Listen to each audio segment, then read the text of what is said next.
natin ngayon. Nag-check up tayo ng mga mga shockman unit.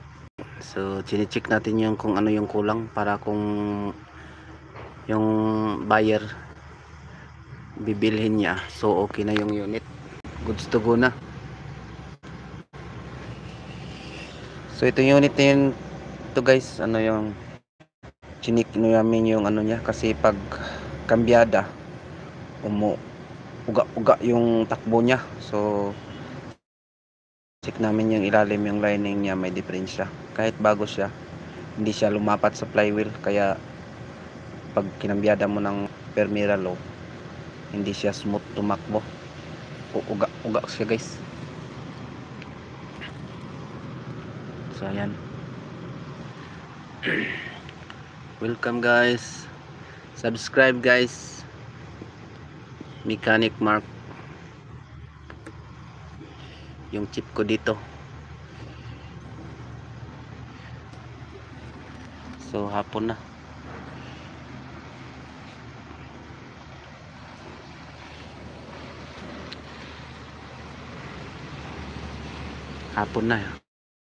trabaho pa rin kami.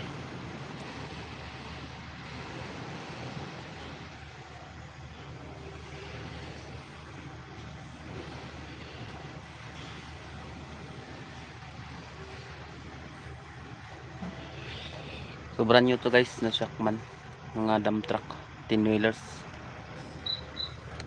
Meron din ditong self loading yan.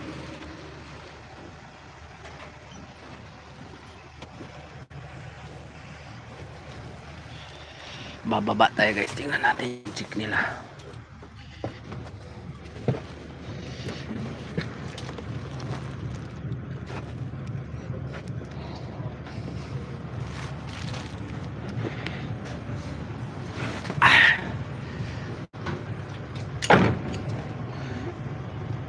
Ayun guys.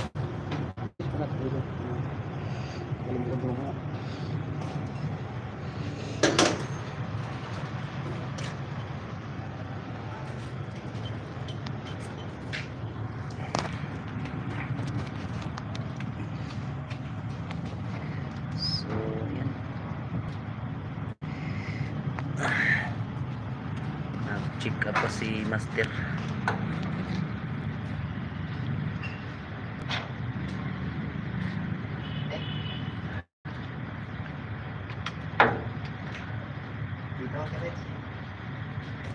Sige sila. Ito pa dyan.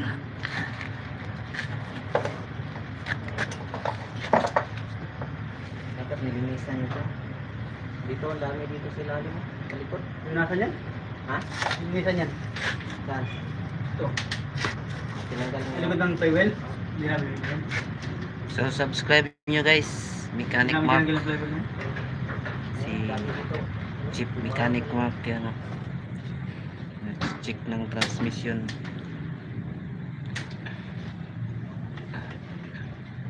Uy, shout out. Master, naka-video yan. Live tayo dito ngayon, kahit Wow. gabi na.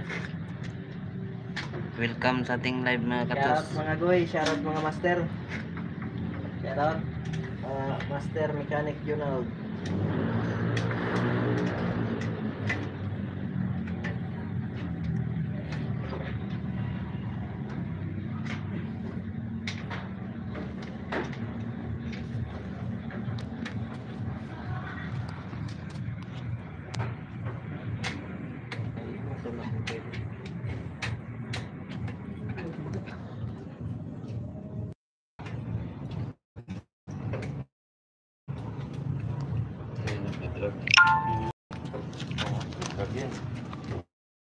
Master, nato ikog tong kuan lining sa babaw.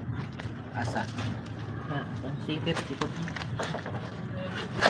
I-check mo yung mga tornilyo no.